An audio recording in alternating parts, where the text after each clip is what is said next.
Épître aux Hébreux, chapitre 13. Que l'amour fraternel demeure. N'oubliez point l'hospitalité, car, par elle, quelques-uns ont logé des anges sans le savoir. Souvenez-vous des prisonniers, comme si vous étiez enchaînés avec eux, et de ceux qui sont maltraités, comme étant vous-même dans leur corps. Que le mariage soit honorable en toutes choses, et le lit sans souillure. Or, Dieu jugera les fornicateurs et les adultères. Que votre conduite soit exempte d'avarice. Soyez contents de ce que vous avez. Car Dieu lui-même a dit, certainement je ne te laisserai point, et je ne t'abandonnerai point. De sorte que nous disons avec assurance, le Seigneur est mon aide, et je ne craindrai point. Que me fera l'homme? Souvenez-vous de vos conducteurs, qui vous ont annoncé la parole de Dieu, et considérant l'issue de leur vie, imitez leur foi.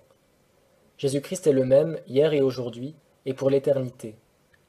Ne vous laissez point entraîner par des doctrines diverses et étrangères, car il est bon que le cœur soit affermi par la grâce, et non par des préceptes sur les viandes, qui n'ont servi de rien à ceux qui les ont suivis. Nous avons un autel, dont ceux qui servent dans le tabernacle n'ont pas le pouvoir de manger. Le corps des animaux, dont le sang est porté dans le sanctuaire par le souverain sacrificateur pour le péché, sont brûlés hors du camp. C'est pourquoi aussi Jésus, afin de sanctifier le peuple par son propre sang, a souffert hors de la porte.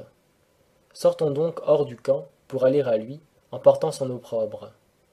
Car nous n'avons point ici-bas de cité permanente, mais nous cherchons celle qui est à venir. Offrons donc sans cesse à Dieu par Jésus un sacrifice de louange, c'est-à-dire le fruit de lèvres qui confessent son nom.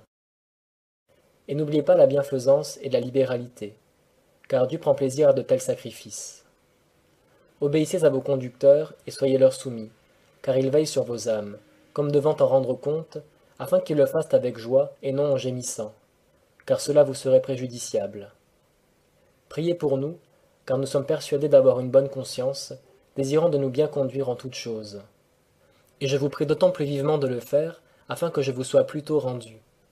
Or, que le Dieu de paix, qui a ramené d'entre les morts le souverain pasteur des brebis, notre Seigneur Jésus, par le sang d'une alliance éternelle, vous rende accomplis en toute bonne œuvre, afin que vous fassiez sa volonté, faisant lui-même en vous ce qui est agréable devant lui, par Jésus-Christ, à qui soit la gloire au siècle des siècles. Amen. Frères, je vous prie de supporter cette parole d'exhortation, car je vous ai écrit en peu de mots. Vous savez que notre frère Timothée est délivré. S'il vient bientôt, je vous verrai avec lui. Saluez tous vos conducteurs et tous les saints. Ceux d'Italie vous saluent. La grâce soit avec vous tous. Amen.